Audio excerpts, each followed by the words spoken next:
All right. So this is a 29-year-old female. I don't know what he calls. Nabil, please pay attention. I remember tractors over there.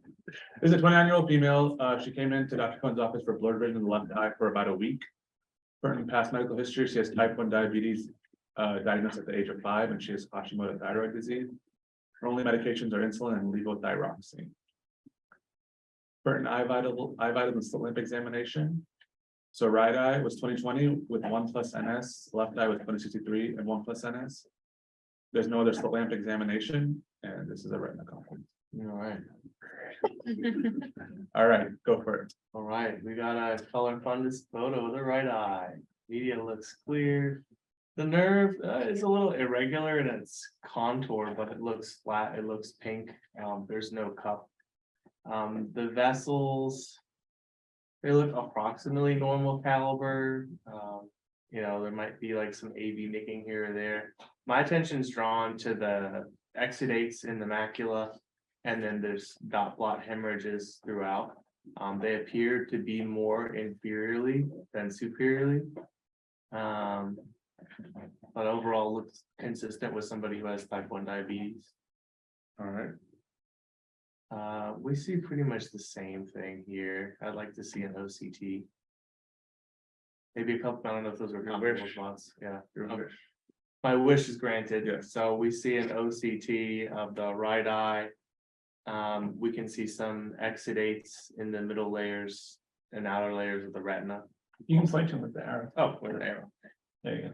These look like lipid exudates. There's not a lot of macular edema here, but there's a lot of exudates. We'll trace ERM. And OCT talk, they're Oh, these are hyper reflective. intraretinal hyperreflective dots. Yes, IRH, that's right.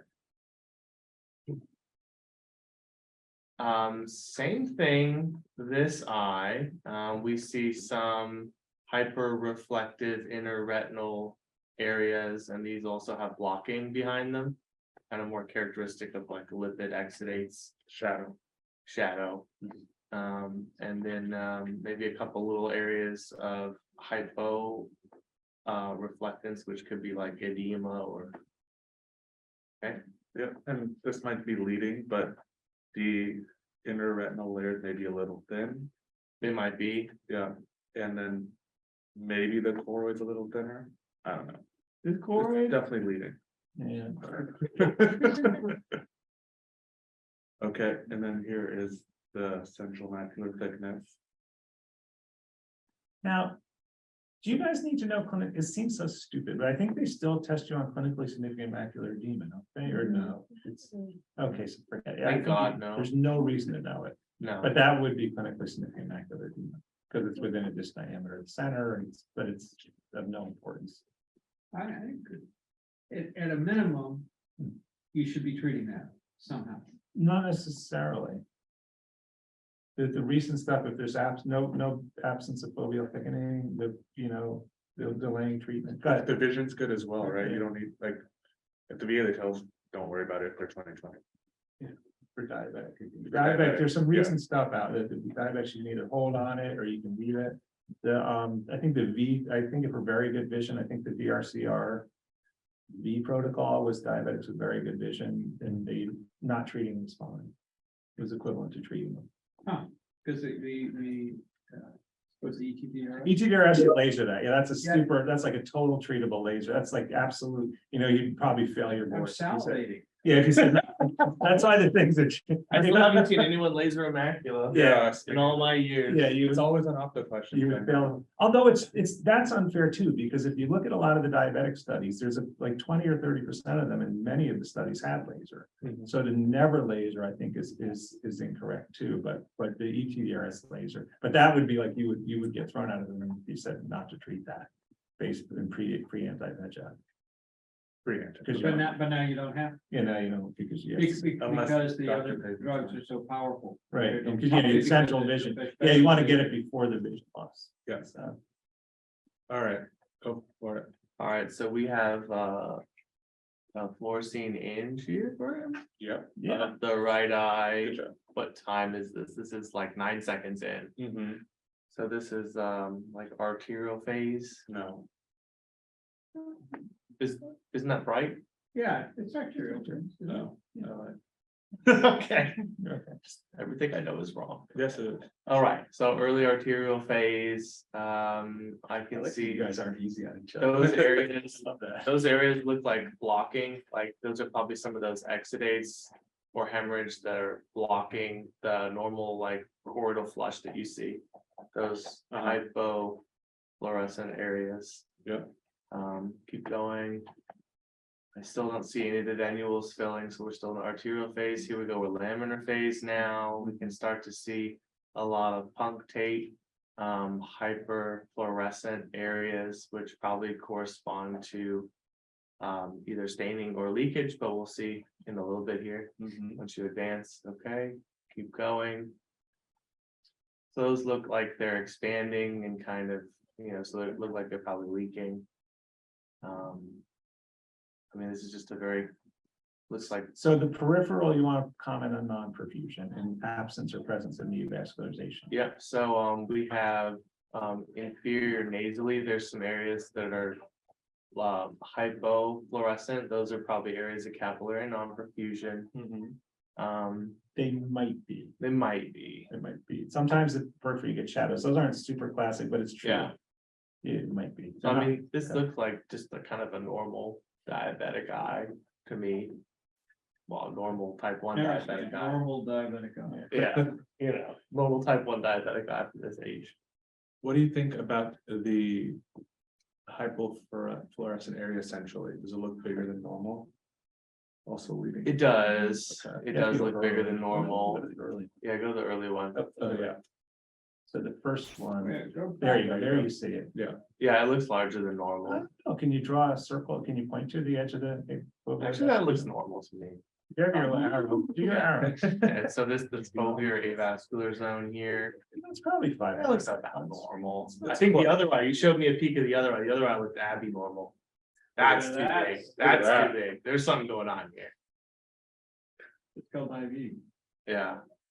So this foveal avascular zone, it's irregular, it's ovoid, it's not like a nice circle. Mhm. And it looks like there's either some capillary dropout here. Anything crazy up there? So different from the other eye? It looks kind of similar to me. The only cool thing on this side that I'm not sure what to make of is that spot on the nerve where the vessel vein is. This one? Yeah. Yeah, I don't know if that's traction. It looks almost like it's trying to bud neovascularization, but there's not that much non-perfusion, so it might just be an area of vitreoretinal traction, but there's something going on in that vein, but I don't think it's that important. All right. Anything you want to add to this? No. The thin choroid was, I just said it because I wanted to lead you. Yeah, I didn't notice it actually. It looked like a normal thickness to me on the It might have been. Yeah. Do you have a differential? Type 1 diabetes. Yeah. Like Coates disease. And what's always on the differential for diabetes? There's always the same 2 or 3. Oh, like macular, neovascularization or severe, not like different categories. For conjunctive retinopathy. Yeah, not diabetic retinopathy, other kinds of retinopathy. Oh, like hypertensive retinopathy. Sure. Diabetic retinopathy, like radiation retinopathy. Yeah. I have a radiation. Sickle brain. cell. I have a guy, it's the first one I've seen. And codes, but So this is the differential.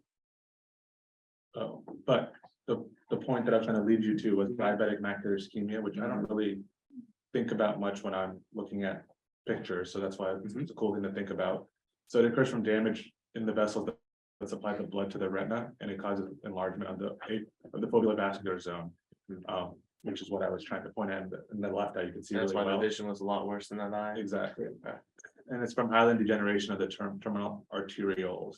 And it causes obliteration to the capillary beds, and that's all starts from pericyte and endothelial cell damage. So facts about diabetic macular ischemia, not type 1 diabetes. It's in 29% of cases with clinically significant macular edema. And it's in 77% of patients with PDR and 59 with patients with severe NPDR. There's nothing approved to help treat the actual ischemia, and it's mostly symmetrical or slightly asymmetrical in most cases. And when there's moderate to severe ischemia, that's when you see visual decline.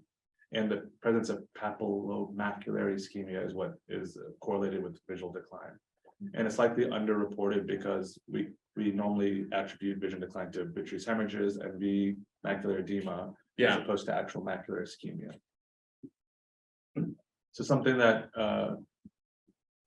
people used to describe ischemia as a featureless retina, and you have a poor foveal reflex, which is due to the atrophy, and then you have quiescent PDR. So you have mild versus not even many MAs, heme, exudates, convolutional spots, something that you would expect to have more of in a really poorly diabetic controlled and a really high, with really high ischemia, you would imagine to have more diabetic retinopathy changes. And then you can also have sclerotic vessels. And that's a photo, top right, of another large avascular zone. And that's an OCTA. Is that large avascular zone, is that like a window defect on an FA? Is that why it shows No. up so dark? No, it's a lack of retinal. It's non-perfusion. Okay, So the vessel, so you have a normal one, which is normal, then it gets bigger because you have the vessels that are coming to the macula that are not perfusing and being obliterated. So it gets darker and darker. And so a normal size is about 0.5 millimeters. And then you can see that's this inner circle, and then outside is when you start getting a larger avascular zone. And you can see leakage in that area in the late phase. In FA, and then an OCTA is less invasive, but there's less consistent data on how to read them, and apparently each machine reads retinas a little differently, so it's hard to compare unless you use the same machine on the same patient to see if it's actually changing. And then for OCTs, like we talked about, there's thinner choroids, and then there's also disruption of the photoreceptors of the inner retina, but there's no correlation between macular thickness and foveal vascular zone size. So just because you think a retina looks atrophic on this OCT doesn't mean that the foveal vascular zone will be bigger on FA. So like we mentioned, there's no specific treatment for the actual ischemia. There's some studies about using high dose oxygen, and the treatment protocol is 100% oxygen at 10 liters per minute by face mask, 1 hour twice daily, and then you taper that off very slowly. And that regimen has shown some improvements in the ERG-B wave amplitudes and central retinal thickness, but still it's not a very normal thing or a routine thing to do for people with ischemia. Bullshit. On the face of it, it's bullshit. You can't increase the Oh. oxygen in the blood by doing it. Sure, and I agree, but people are trying their best. It's bullshit.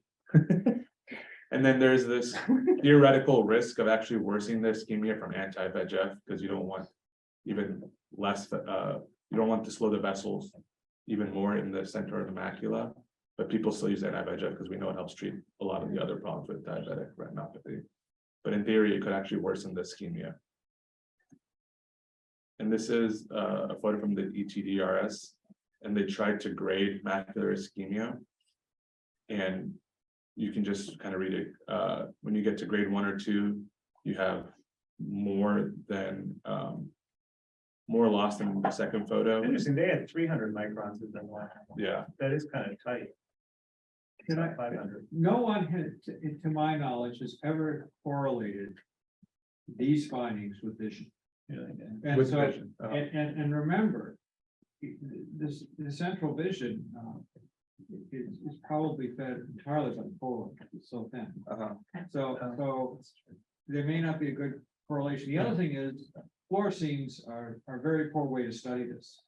Because they're only gonna, you have 4 layers of capillaries. All of them have to be gone for the fluorescein to show it. And the reason the fluorescein shows it, in normal fluorescein, it's hard to see the FAZ. But not in these diabetics, because the remaining capillaries are hyperemic. And so, you tried to show ischemia in the periphery. Yeah. The reason you didn't see it was there are 2 things that allow you to see avascular zones. The fact that, There's no vascular. yeah, but on the edge of it, the vessels, the capillaries are hyperemic. they're increased fluorescence. And so the contrast yeah. is easy to see. Sure. So I think OCTA might allow some real quantitative data. Yeah. On this, because you can study the different layers and you can come up with some numbers. And But that's this what is the end stage of a disease in fluorescence. Sure, In sure. patients with non-proliferative diabetic retinopathy, do we know why anti-VEGF reduces macular edema? Oh, because it reduces leaking. Yeah. Well, no, but do we know originally, why it reduces leaking? Oh, is the VEGF, when in the early days, way back, when they discovered VEGF, there were two different proteins. One was called vascular endothelial growth factors. One was called vascular permeability factor. I like that one. And then as people learn more and more about, this was probably 80s, as people learn more and more about protein sequencing, they sequenced them and they were the same protein. I see. yeah, So it turns out vascular permeability factor. So VEGF does cause permeability. Okay. Does it also have to do with the vessels that it's producing? They have abnormal like pericytes, so then it allows leakage through those vessels? That's kind of how I read. But you were saying the ones that are not here, Oh. they're also so leaking, which, yeah, they're also leaking. So then, I mean, the thin choroid would be the end stage to have the vision decreasing, right, Dr. Pavin, is what you're saying, because I never heard of thin choroid before. I mean, we could not study. You can look at one this. day in choroid. Remember, we just had the fluorescein. sure, okay. Okay, so I don't think about thin choroid. One thing I took from the case was that it's not uncommon to have a diabetic where you're treating them, they're looking fine, they're doing fine, they respond, and they're still not getting good vision. And it's frustrating, and I think it's in the same thing with cataract surgery. Yeah. You get a patient for cataract surgery, diabetic, your visions are disappointing a lot of time, and I think it's from macular ischemia, and it's just hard to measure. I was surprised at those numbers, you said that 50%, 70%, Yeah. because we don't typically see I don't- that in the yeah. large vascular zone, Right, and I don't even think about that, right? now I will, Yes, until I become a client. thank you. It's been more interesting.